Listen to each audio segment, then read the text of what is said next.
కోనసీమ జిల్లా రాజోల్లో ఓ యువతి మరణించిన కేసులో బిగ్ ట్విస్ట్ నెలకొంది. అయితే ఆ యువతి మరణానికి బ్లాక్ మెయిలింగే కారణమైనట్టుగా తెలుస్తోంది. అదే గ్రామానికి సంబంధించిన ఓ ఇద్దరు యువకులు అంటే పెద్దవాళ్ళే డైరెక్ట్గా ఆ అమ్మాయికి పెళ్లి జరగకుండా రకరకాల ప్రచారాలు తెరలేపి ఆ అమ్మాయిని బ్లాక్ మెయిల్కి పాల్పడ్డారంట. అయితే యువతికి పెళ్లి జరగకుండా చెడుగా ప్రచారం చేయడంతో పాటుగా ప్రైవేటు వీడియోలను కూడా బయట పెడతామని చెప్పి బ్లాక్ మెయిల్ చేశారట. ఈ వేధింపులు తట్టుకోలేకనే ఆ అమ్మాయి అంటే పోయిన ఏడాది డిసెంబర్ 29న బలమరణానికి పాల్పడింది. అంటే వారం రోజుల క్రితం. సో 29వ తేదీన బలమరణానికి పాల్పడింది ఆ యువతి.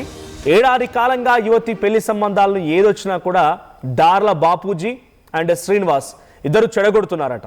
దార్ల బాపూజీ డైరెక్ట్గా చెప్పినట్టు వినకపోతే ప్రైవేట్ వీడియోలను కూడా బయట పెడతానని చెప్పి బ్లాక్ మెయిల్కి దిగాడట.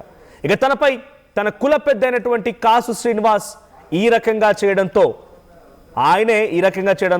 పెద్ద ఎత్తున ఆవేదనకు గురైనటువంటి ఆ అమ్మాయి బలమరణానికి పాల్పడింది. తను ఒక లేఖ రాసింది. ఆ లేఖలో ఈ ఇద్దరు పేర్లు బయటపడ్డాయంట. ఇప్పుడు దీంతో పోలీసులు వారిని అరెస్ట్ చేశారు, రిమాండ్కి తరలించారు. కాసా శ్రీనివాస్ అండ్ దార్ల బాపూజీ ఇద్దరు కూడా ఆ అమ్మాయికి ఏడాది పాటుగా వివాహాలకు సంబంధించి సంబంధాలు వచ్చినా, ఎవరైనా విచారించినా, ఆ అబ్బాయి తరపున వాళ్ళు ఎవరైనా రావాలని ప్రయత్నం చేసినా, ఏది చేసినా ఆ అమ్మాయి పెళ్లి చేసుకోవాలనేటువంటి ఒక ఆలోచనతో ఎటువంటి సంబంధాలు వచ్చినా చెడగొట్టడమే పనిగా పెట్టుకున్నారు. తప్పుడు ప్రచారాలు చేయడాలు, ఇబ్బందులకు గురి చేయడాలు, ఏదో ఒక రకంగా తనని ఈ పెళ్లి చేసుకోకుండా వెళ్ళిపోకుండా అడ్డుకునే ప్రయత్నమే చేస్తూ వస్తున్నారు. సో ఏకంగా ప్రైవేట్ వీడియోలు కూడా బయట పెడతానన్నారంట. మరి ఆ ప్రైవేట్ వీడియోలు ఎక్కడి నుంచి వచ్చా, ఏంటి, ఏ రకంగా బయట పెడతారన్నది ఇంకా తెలియాల్సి ఉంది. బట్ ప్రైవేట్ వీడియోలు కూడా బయట పెడతానని చెప్పడంతో ఆ అమ్మాయి చేసేదేం లేక నిస్సహాయంగా ఒక లేఖ రాసి బలమరణానికి పాల్పడింది.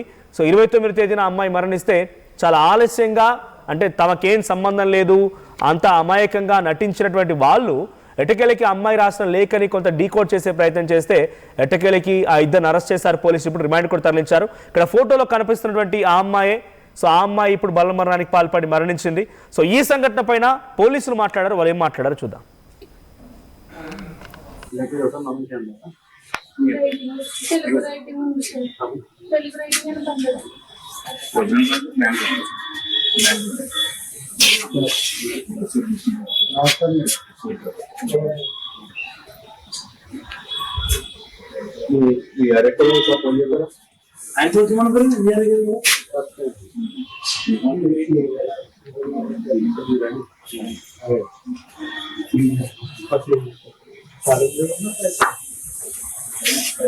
మొన్న 29వ తారీఖున రాజుల్లో జెట్ సెంటర్ దగ్గర అప్పన నాగ సత్యప్రియ అనే అమ్మాయి ఒక అమ్మాయి, తర్వాత ఆమె బెడ్రూమ్ వ్యక్తుల పేర్లు ఆమె అరెస్ట్ చేయడం జరిగింది. దార్ల రఘుపతి అలియాస్ బాపూజీ అని అతను రిలేషన్ ఉన్నట్టు తనని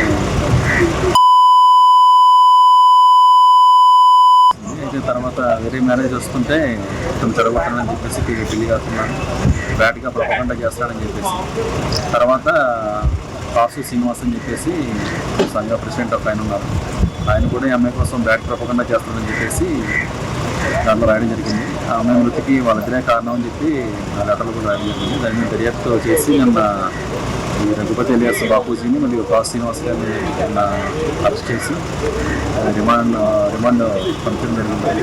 ప్రస్తుతానికి రైట్, పోలీసులు చెప్తున్న వివరాల ప్రకారంగా ఇద్దరిని అరెస్ట్ చేసాం, రిమాండ్కి తరలించమంటున్నాం. ప్రతినిధి ప్రకాష్ ఉన్నారు. ప్రకాష్, సో ఈ అమ్మాయిని చాలా వేధింపులకు పాల్పడినట్టుగా అర్థమవుతోంది.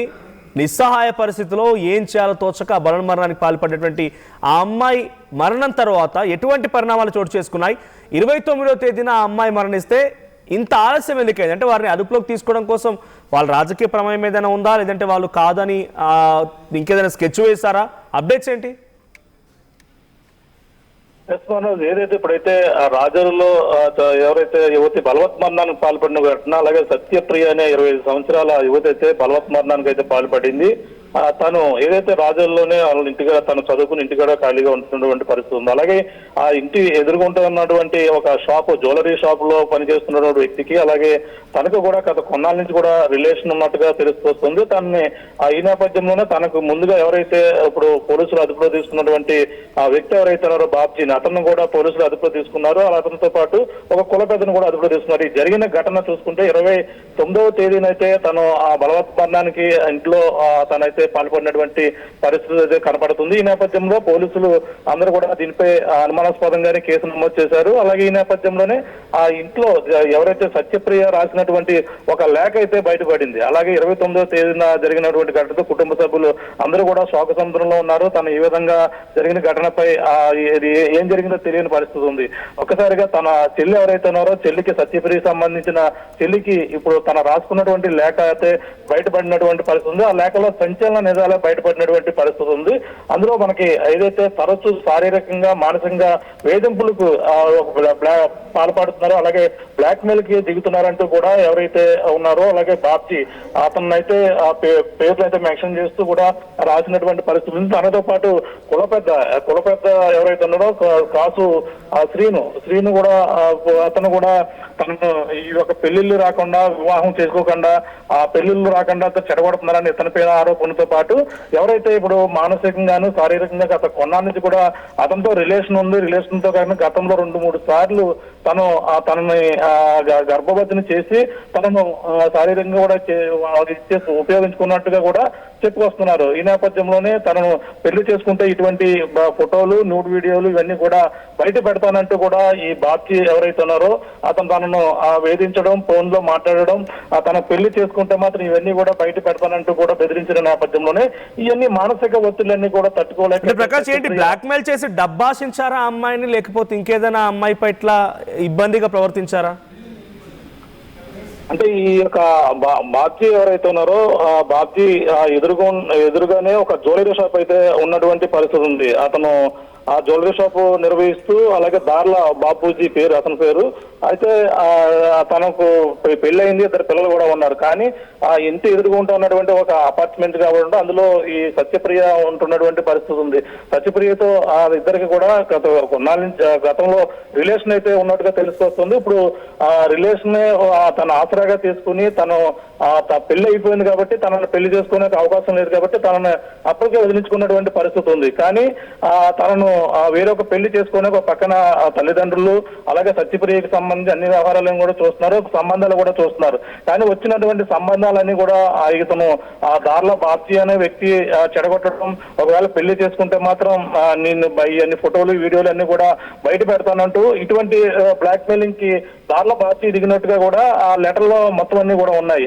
ఆ లెటర్లు అన్ని కూడా ఆ లేఖలో తను రాసుకున్నటువంటి లేఖ నోట్ ఏదైతే ఉందో ఆ నోట్ కి ప్రస్తుతం ఆ పోలీసులకి తన చెల్లి వాట్సాప్ ద్వారా మెసేజ్ చేయడం, సిఐకి అలాగే ఎస్పీతో పాటు కూడా మెసేజ్ చేయడంతోనే వెంటనే పోలీసులు ఈ ఘటనని మరో కోణంలో దర్యాప్తు కొనసాగించారు.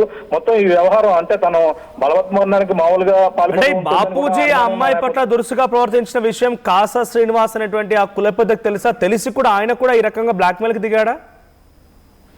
కాసల శ్రీని అతను అయితే బ్లాక్ మెయిల్ కి దిగడానికి దిగిందంతా కూడా దార్ల బాబ్జీయే బ్లాక్ మెయిల్ కి దిగారు. అంటే ఈ కాసు శ్రీని అనే కుల పెద్ద అయితే బ్లాక్ మెయిలింగ్ కాదు, అంటే తనకి ఈ అమ్మాయికి తనకి కూడా ఈ సంబంధాలు ఎటువంటి సంబంధం ఉంది, ఈ అమ్మాయికి పెళ్లి సంబంధాలు మేమే ఎక్కడ చూస్తాం అన్న టైప్ లో తను కూడా మాట్లాడినట్టుగా తెలుసుకొస్తుంది. ఇటువంటి సంబంధాలు ఏదొచ్చినా సరే తన వ్యవహారం కుల పెద్ద కాబట్టి ఈ యొక్క ఇతను శ్రీని అడుగుతుంటే అమ్మాయి వ్యవహారం సరైనది కాదని ఈ విధంగా చెప్పడంతోనే తను ఇటువంటి పెళ్లి సంబంధాలు కాసు శ్రీని చెడగొడుతున్నారు. అలాగే ఒకవేళ సంబంధం వస్తే మాత్రం ఈ విధంగా న్యూడ్ వీడియోలు, ఫోటోలు, లెటర్లు అన్ని కూడా బయట పెడతానంటూ కూడా బ్లాక్ మెయిల్ చేయడం ఇవన్నీ కూడా తను మానసికంగా కుంగిపోయింది. ఇంకా శారీరకంగా తను ముందుగానే ఇబ్బంది పెట్టడం, ఇప్పుడు తన పిఎం రిపోర్ట్ లో కూడా సంచలన విధాలు కూడా వచ్చాయి. తన 2 months ప్రెగ్నెంట్ గా కూడా చెప్పుకొస్తున్నారు. ఇవన్నీ కూడా చూస్తుంటే తనని శారీరకంగా ఈ యొక్క దార్ల బాబ్జీ అత్యంత దారుణంగా ఇబ్బందికి గురి చేశారనేది కూడా తెలుసుకొస్తుంది. ఈ నేపథ్యంలో ఇవన్నీ కూడా చూసి తన చెల్లి అయితే మాత్రం ఫిర్యాదు చేసింది. తన కుటుంబ సభ్యులు ఈ లేఖ ఆధారంగానే పోలీసులు ఇచ్చిన నేపథ్యంలో పోలీసులు ఒటాబొట్టిన అర్థాలు వెంటనే వాళ్ళని అదుపులో తీసుకున్నారు. వాళ్ళ అదుపులో తీసుకుని రిమాండ్ కూడా తరలించినటువంటి పరిస్థితి. దీనికి సంబంధించిన లెటర్ ఆధారంగానే కేసు మరొక నమోదు చేసి మళ్ళీ వీళ్ళందరినీ కూడా రిమాండ్ చేసి రిమాండ్ అదుపులో తీసుకున్నట్టుగా తెలుస్తుంది. Manoj. Right, thank you Prakash. So మొత్తంగా అటు కాసు శ్రీనివాస్, దార్ల బాపూజీ ఏకంగా ఆ అమ్మాయిని ఎలాగా, ఆయనకు బాపూజీకి పెళ్ళయింది, 2 పిల్లలు కూడా ఉన్నారు. ఈ అమ్మాయిని బ్లాక్మెయిల్ చేస్తూ తనని లోబర్చుకునే ప్రయత్నం పలుమార్లు ఆ అమ్మాయి పైన అఘాయిత్యం కూడా పాల్పడట్టు తెలుస్తోంది. సో తనకు సంబంధించినటువంటి ఇప్పుడు ఆటోప్సీ రిపోర్ట్లో కూడా తను గర్భవతిగా ఉంది, 2 నెలల గర్భవతిగా కూడా ఉందనే విషయం కూడా చాలా కీలకమైన విషయం బయటపడేట్టు తెలుస్తోంది. మరోవైపు కాసు శ్రీనివాస్కి ఈ విషయం తెలిసినప్పటికీ దాని నుంచి ఆయన లాభం పొందే ప్రయత్నమే చేశాడు, కానీ దీన్ని ఖండించడం లేకపోతే బాపూజీ నిందించడం లాంటి పనేది చేయలేదు. సో నిస్సహాయ పరిస్థితుల్లో అమ్మాయికి ఏం చేయాలో తోచక ఇక బలవన్మరణమే శరణం అనుకొని బలవన్మరణానికి పాల్పడి మరణించింది. సో తను లేఖ రాసుకొచ్చింది, లేఖలో ఈ అంశాలన్నీ పెన్నుపరచడంతో ఇప్పుడు ఇద్దరిని అరెస్ట్ చేసి రిమాండ్కి తరలించడం జరిగింది.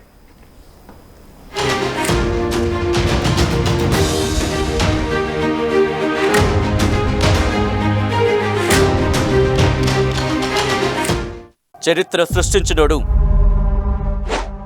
ఇప్పుడు ఆ చరిత్రని తిరగరాయబోతున్నాడు. అబద్ధాల గోడల్ని బద్దలు కొట్టి నిజాలను రాగా మీ ముందుంచబోతున్నాడు. నిజమైన వార్తల కోసం వెంటనే డౌన్లోడ్ చేసుకోండి రా యాప్ని.